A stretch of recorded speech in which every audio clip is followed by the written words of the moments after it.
Hello, welcome to our Sunday Bible Story Time. We have been asking one question over the last few weeks to help us as we study God's Word. Does anyone remember the question? How can we glorify God? And who knows the answer?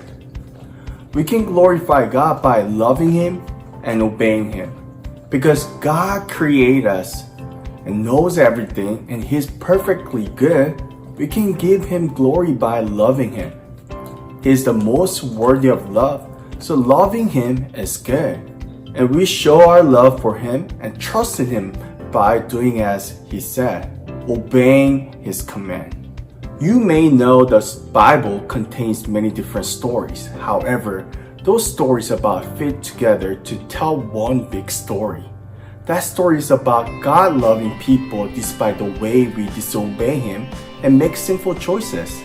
In fact, He showed His love by sending a rescuer to take the punishment we deserve.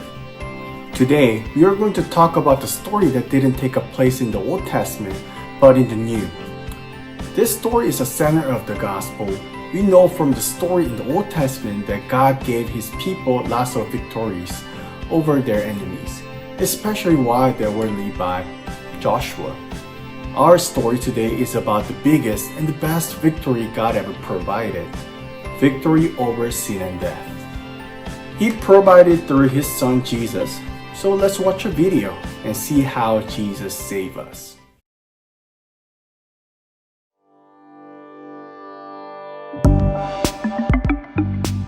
After Jesus was arrested, he was led to the high priest. The religious leaders were trying to find a reason to kill Jesus, but they could not. The high priest asked, "Are you the Messiah, the Son of God?" Jesus replied, "Yes, that's right." The high priest said, "He has spoken against God. He deserves to die." The religious leaders refused to believe that Jesus was God's son. In the morning, the religious leaders led Jesus to Pilate, the governor. "Are you the king of the Jews?" Pilate asked. "Yes, that's right," Jesus replied. "What should I do with Jesus?" Pilate asked the crowd. "Crucify him," they answered. Pilate did not think Jesus had done anything wrong, but he handed Jesus over and said, "Do whatever you want." The governor's soldiers put a scarlet robe on Jesus. They made a crown of thorns and put it on his head. Then they mocked him. "Here is the King of the Jews." They beat Jesus and led him away to be killed. The soldiers nailed Jesus to a cross. They put a sign above his head that said, "This is Jesus, the King of the Jews." Two criminals were crucified next to him.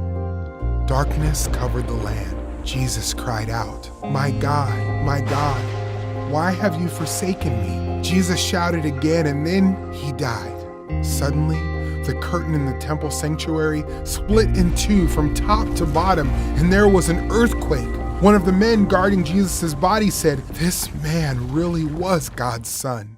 Jesus was buried in a tomb. A stone was sealed in front of the tomb so that no one could steal Jesus' body. On the third day, Mary Magdalene and the other Mary went to the tomb. Suddenly, there was an earthquake. An angel of the Lord rolled back the stone and sat on it. The guards were so afraid that they fainted. The angel spoke to the woman, "Don't be afraid. I know you are looking for Jesus. He is not here. He has risen, just like he said he would." The women left the tomb quickly.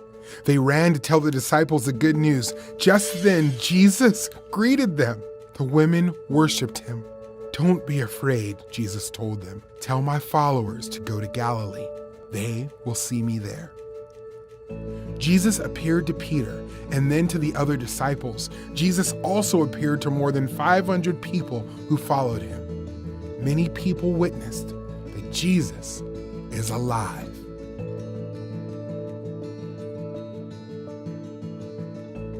This story is the center of the Bible's one story. This is like the climax where everything in the history of the world turned around. After years and years of offering sacrifice to have forgiveness of sin, Jesus died to be final and perfect sacrifice. After years and years of being separated from God, the temple curtain ripped into two to show that we could approach God personally. After years and years of people being dead in sin, Jesus rose again to bring us eternal life with God. This story is absolutely the most important story that the world has ever known or will ever know. God has been telling it from the very beginning, since before Adam and Eve sinned. God had a plan to send a rescuer. Jesus came, He lived, He died, and He is alive again. Because of Jesus, we don't have to fear anything, not even sin or death. We have a victory because Jesus is victorious. This is the gospel, and it is good news. Jesus died on the cross to pay for sin and rose again to defeat death. We deserve to die because of our sin, but Jesus died in our place. Because Jesus is alive, we don't need to fear anything. Those who trust in Jesus have forgiveness and eternal life, and we can joyfully obey Him.